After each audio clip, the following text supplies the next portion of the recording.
Yang jelas supaya kita pahami bersama, setiap daerah itu pasti punya aturan hukum adatnya masing-masing. Dimanapun daerahnya pasti punya aturan hukum adatnya. Lentari itu menggagas itu, mengupayakan bagaimana setiap daerah itu adat istiadat yang ada di daerah itu kita berlakukan kembali, kita pergunakan kembali, kita pakai kembali dalam cara dan gaya kehidupan masyarakat setempat itu. Nah, jadi orang-orang kebanyak tanya, Prof, nggak mungkin Datuk bisa menyatukan aturan hukum. Saya bukan menyatukan hukum adat. Lentari itu tidak menyatukan hukum adat itu. Hai Sulawesi Utara, kalian punya adat di sini, berlakukan dan fungsikan aturan hukum adat kalian.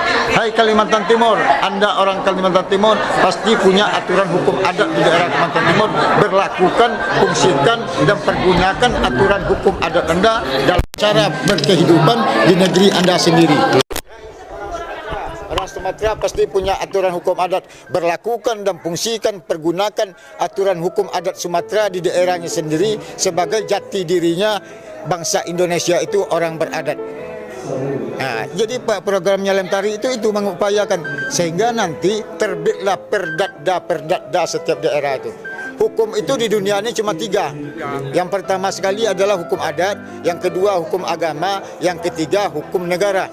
Hukum adat itu diberlakukan, difungsikan, dijalankan oleh para tokoh-tokoh adat, para lembaga adat menjalankan aturan hukum adatnya. Hukum agama dijalankan oleh kiai-kiai, ustadz-ustadz, pendeta-pendeta untuk kemaslahatan kaumnya.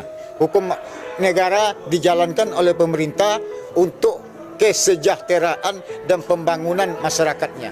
Jadi hukum pemerintah itu, hukum negara sudah jelas pemerintah yang jalankan. Hukum agama sudah jelas, imam, bilal, khatib, kiai, pendeta yang menjalankan hukumnya.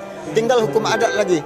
Seharusnya yang menjalankan hukum adat itu adalah para lembaga-lembaga adat itu, para tokoh-tokoh adat itu, para sesepuh-sesepuh adat itu yang akan menjalankan hukum adatnya sesuai dengan adat istiadat di daerahnya masing-masing.